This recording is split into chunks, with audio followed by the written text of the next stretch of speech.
Dear students of class 12th English prose, आज हमारा topic इस लेक्चर 3 हिंदी वर्जन में है द फेलो ट्रैवलर, जो कि लिखा गया है ए जी गार्डनर के द्वारा। हम पहले 2 पैराग्राफ पढ़ चुके हैं और आज हम तीसरा पैराग्राफ पढ़ने वाले हैं। इससे पहले कि हम तीसरा पैराग्राफ पढ़ें, थोड़ा सा आपको बता देते हैं कि पैराग्राफ 2 तक क्या हुआ। पैराग्राफ 2 में जब लेखक अकेले रह गए रेलवे कंपार्टमेंट में, उस धीमे से चलने वाली ट्रेन के अंदर, तो उन्हें कई सारी अनुभूतियां हुई। उनमें से एक ये थी कि अकेले रहने पर वे क्या क्या आनंद ले सकते हैं जबकि उन्हें कोई रोकेगा भी नहीं।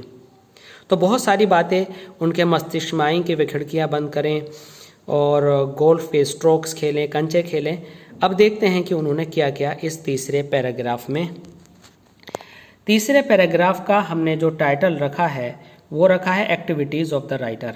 मीन्स पैराग्राफ सेकंड में हमने देखा कि राइटर क्या क्या सोच रहे थे कि अबाउट बीइंग अलोन क्या क्या किया जा सकता था, लेकिन उन्होंने किया या नहीं। Let's see in paragraph number 3। One on this night I did not do any of these things. लेखक कहते हैं कि उस रात मैंने इन बातों में से एक भी ऐसा कार्य नहीं किया। ऐसा कैसा? ना गोल्फ खेला, ना गीत गाया, ना 1-2 स्टेप्स डांसिंग किया। They did not happen to occur to me. They did not happen means ऐसा मेरे साथ कुछ नहीं हुआ। ऐसा कैसा? कि उन्होंने जितने भी आनंद लेने के तरीके सोचे थे उनमें से एक भी तरीका उनके साथ घटित नहीं हुआ, अर्थात उन्होंने ऐसा कुछ नहीं किया। What I did was much more ordinary. और जो कुछ लेखक ने किया वह तो बड़ा साधारण सा था। When the last of my fellow passengers had gone. My means writer. जब राइटर का अंतिम सहयात्री चला गया, I means the writer put down his paper.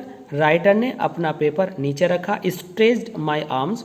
Writer ने अपनी आर्म्स को सीधा किया एंड लेग्स को सीधा किया। स्टूड अप, खड़े हो गए and looked out of the window.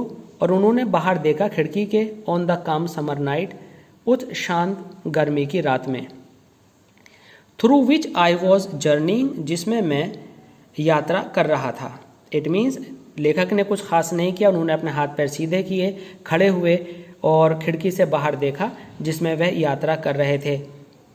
Nothing of the pale reminiscence of the day. Reminiscence means जो शेष भाग दिन का रह गया था।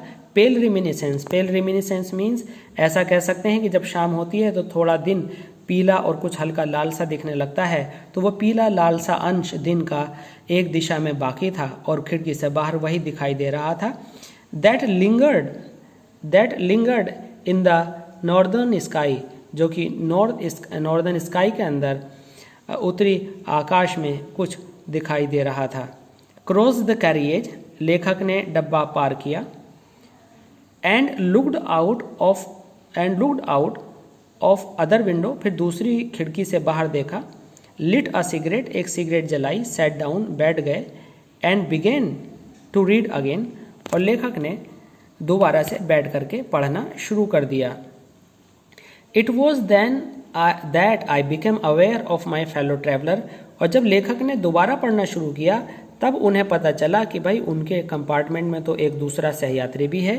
ही केम, वह आया। And sat on my nose, और मेरी नाक पर बैठ गया।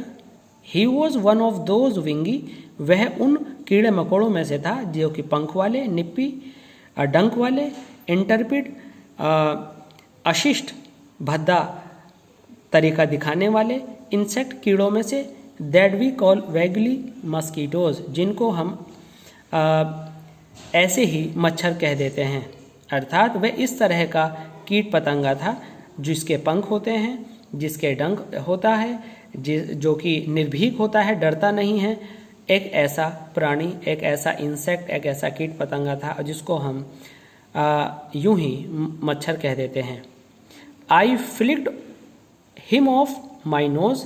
हम देख रहे हैं कि हमने यहाँ पर मच्छर को इट की जगह हिम दिया क्योंकि राइटर उसको एक पर्सनैलिटी मानेंगे आगे। मैंने उसको अपनी नाक से उड़ाया। He make a tour of the compartment, उसने कंपार्टमेंट का एक चक्कर लगाया। इन्वेस्टिगेटेड इट्स 3 डायमेंशंस, उसने कंपार्टमेंट की ऊंचाई, नीचाई, चौड़ाई हर तरफ से उसने उसमें चक्कर लगाया। विजिटेड ईच विंडो, हर खिड़की के दर्शन किए। फ्लटर्ड राउंड द लाइट, और जो रोशनी थी उसके चारों ओर वह फड़फड़ाता रहा और डिसाइडेड दैट, लेखक का ऐसा मानना है कि मच्छर ने यह डिसाइड किया, देयर वॉज नथिंग इंटरेस्टिंग, कि पूरे डब्बे में इतना इंटरेस्टिंग कोई भी नहीं था, एज दैट लार्ज एनिमल, जितना कि वह बड़ा पशु। यहाँ पर दैट लार्ज एनिमल लेखक ने स्वयं के लिए कहा है, इसलिए यहाँ पर ह्यूमर क्रिएट होता है।